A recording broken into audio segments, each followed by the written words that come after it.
Hey everybody, what's up? Fred McKinnon here with eComCatalyst. Today, I'm about to do something I almost absolutely never, ever do, okay? And that is wading into something controversial like politics, all right? But specifically politics and how it relates to our job as an e-commerce agency and as e-commerce sellers, okay? I love social media. I'm very active on my own personal Facebook profile, Instagram profile, Twitter. But one rule of thumb I've always kind of tried my best to live by is to stay away from really controversial things like politics, social justice type issues, social moral issues, things like that. So when I'm engaged in social media, usually, man, I'm sharing stuff about music I love, movies I love, food I love, trips, traveling, just funny antics and things like that. But I'm staying away from the heavy stuff because, in my opinion, I've never really changed anyone's mind with my opinion. And I feel like it just divides us all. Okay. But I want to talk about everything that's going on in the world of e-commerce right now as it relates to the United States of America, to President Trump and his economic policies and tariffs and how all of this comes together. So buckle up. Number one, I am not endorsing any president or any office or anything like that. That's not the point here, okay? I'm just talking out loud about how I feel about how some of this works. Now, today is Tuesday, February the 4th, 2025. That's when I'm recording this video. And this is when a new executive action or some order that kicked in that President Trump just recently elected here in the United States by a pretty overwhelming margin, both in the Electoral College and in the popular vote. So there was clearly a mandate from the American people, despite a whole lot of people who very, very, very vehemently and passionately hate President Trump and everything he stands for, okay? But he executed this action where there's something called de minimis, D-E, and then minimis with all I's, okay? De minimis. Okay, this is a rule that has been in place forever, for like, I forget how far back it goes. I want to say the 1930s, maybe earlier. And what this allowed is for foreign countries to be able to send product into the United States duty-free without duties, tariffs, inspections, and so forth. I'm no legal expert. I'm also no custom broker expert, okay? So I'm trying to give you the spirit of this. It may not be absolutely accurate, so feel free to correct me in the comments on this video and educate me further. But the general big picture of this is that you are able to ship merchandise to the United States and not have to pay any kind of import duties or anything like that on it, as long as the value was below $800. All right. And that is how so many items are able to come in from China, India, other countries into our country through the mail, where neither you, the consumer, nor the manufacturer, the shipper overseas is paying duties, customs duties, taxes on that. All right. Which would equate to just billions and billions and billions of dollars in lost revenue. So typically, this is especially exploited by the Chinese type marketplaces, TEMU, Shein, things like that, okay? Where you can get these really cheap goods. And as long as your widget is less than $800, then they can mail it to you from China, from wherever. And I keep saying that because I think this impacts any country, but China is the one that gets called out the most on it, okay? So we'll just say China for now. So China, like you buy something on TEMU and they're able to sell it to you super, super cheap for various reasons. One, their manufacturing conditions. Two, their wages. Three, potential subsidies from the Chinese Communist Party. But then also the cost for them to ship it, the shipping cost is super cheap for them. And they're not paying import duties, taxes, anything like that. All right, because it's under that $800 value. And let's say the product's worth more than $800. A lot of times they'll just cheat on the paperwork and say it's less than $800 to get around that. Okay.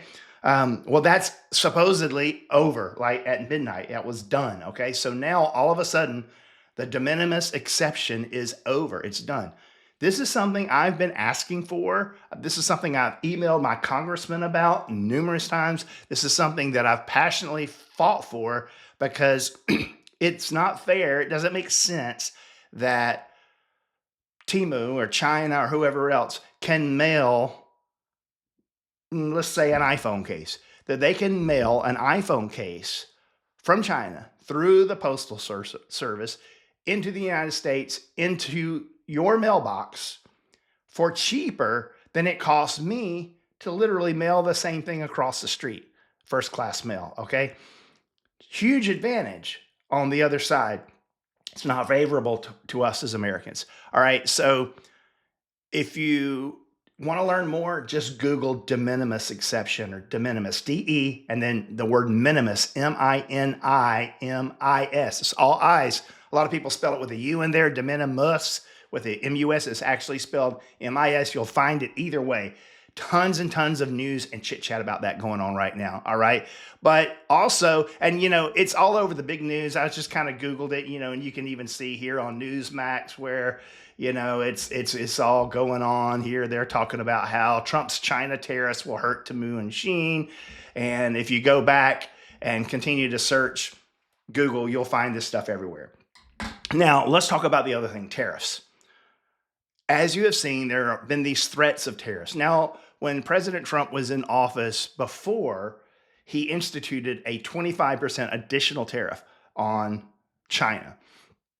A lot of us, sometimes myself included, import from China because they're kind of the king of manufacturing when it comes to these types of things, okay? So what would happen then would be I import something, and let's say it's worth, the shipment is valued at $10,000, all right? And depending what's in the shipment, there are these tariff codes. There are these codes commodity codes that say, oh, well, this is fabric, this is apparel, or this is steel, or this is bamboo wooden products. There's all these commodity codes, and there's a tariff rate associated with each one. All right. So when it was coming from China, you would pay that tariff rate. And then in addition to that, you would pay 25% more. All right. And now, as of today, President Trump has now jacked that up and added an additional 10%. So there's 35% that we'll call, quote, Trump tariff on top of the normal everyday duties that you have to pay. So what that means is that if you are the one doing the importer, you're a private labeler, you're a manufacturer, you're a brand owner, and this speaks to, the mom and pop small private label brand owners, and it speaks to the mega corporations in the United States. We have clients that are national brands that manufacture in China, right? And they're doing millions and millions and millions, tens of millions of dollars on Amazon. And now their cost just went up an additional 10% in addition to the 25% that they had to pay before, so because before it was just 25% in addition to the normal, and now there's another 10% added on to that. All right, so anyway, all this is doing is increasing. Now, I kind of joked about this. Number one, I realize that like the government of China and companies in China, when they're trading with the United States, and they're actually sending stuff into the United States, they're paying these tariffs, okay?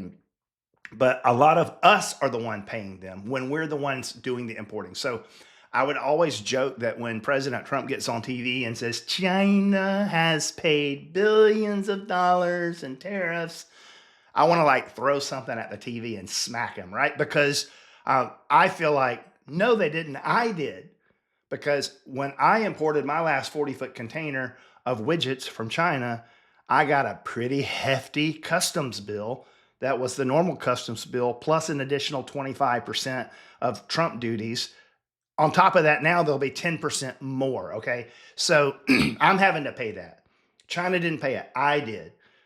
If you're a private labeler, you're a brand owner, you're importing like that for your brand here in the United States and you're manufacturing and you're bringing it in from China, you're paying that out of your pocket. It's coming out of your bank account, not China's bank account. Now understand, like I said, the way it works, when they're doing it directly in, maybe China is paying it. But right now, where I feel the pain is that I'm having to pay it every time I import. All right, so now we're seeing the same thing with Mexico and Canada. And so I was on the phone yesterday with my pool guy, and he's like, Fred, I don't know what I'm going to do because the company that makes the heaters and the pool pumps that we use, they're in Mexico. And so I got quotes out for X amount of dollars to install such and such on a pool. But now all of a sudden it's going to cost 25% more because President Trump said he's going to do a 25% tariff on Mexico, and the same thing on Canada. Now, since those threats happened, there's negotiating that happened that had to do with the border, had to do with drug traffic and things like that. And all of those tariffs to Mexico and Canada have now been paused as of the time I record this. So one would say that it was a masterful art of negotiation, the art of the deal. He threw out his threats and he got them to respond. He kind of got some of what he wanted out of that, and he was able to pause it. But there was a chance that that wouldn't happen. There's still a chance that those could happen. What it's going to do is going to inflate the prices for all of us, okay? Now, personally, I'm always torn because I love Made in America. I love supporting our country. I love kind of leveling off the trade gap. But so part of me is like, well, you know what? That's just how it's going to be. And I guess that's good if it's going to strengthen America. And then the other part of me as the business owner goes, no, man, because A, that's going to cost more money out of my pocket, or I'm going to be forced to raise my prices. And when you're talking about 25%, that's a significant price increase. So it's really a dilemma as e-commerce owners. And I guess my question on this video, and I want some engagement. If there's ever a video that I want engagement, I want it to be this one where you can jump in and comment. How do you think it's going to work out? How do you think it's going to work? Do you support this trade policy? Do you not support this trade policy? If there are increased tariffs, 10, 15, 20, 25%, how much of that will you absorb out of your profit margin, and how much of that will you pass along to the end consumer? I know I can tell you right now, I'm passing 100% of it to the consumer because my margins have eroded as a seller so much already just through increased fees and things like that. So it's a real deal, right? So I can't wait to hear what you think, all right? I'm going to title this video just because I think it'll capture some attention. Is President Trump good or bad for e-commerce, or something like that, something to try to grab your attention. But yeah, a lot of this is going on, and it's very hot right now, meaning it's very fluid. Like there's threats of tariffs, and then there's negotiating, then the tariffs get paused and so forth. And we've been down this road before, all right? The biggest news by far to me, though, is the end of the de minimis exception. I personally think that is great. Now, I will say it's going to introduce a little more confusion because now you have millions, if not billions, of small parcels and packages that will be coming into this country that previously did not necessarily have to be screened, didn't have to be checked, validated, didn't have to collect duties or anything like that. And of all of these packages now are going to require that from whoever, Customs and Border Patrol. I'm not sure who does all that. That is an extraordinary amount of work overnight that gets created by the removal of the de minimis exception. So I know just enough to know I don't know much.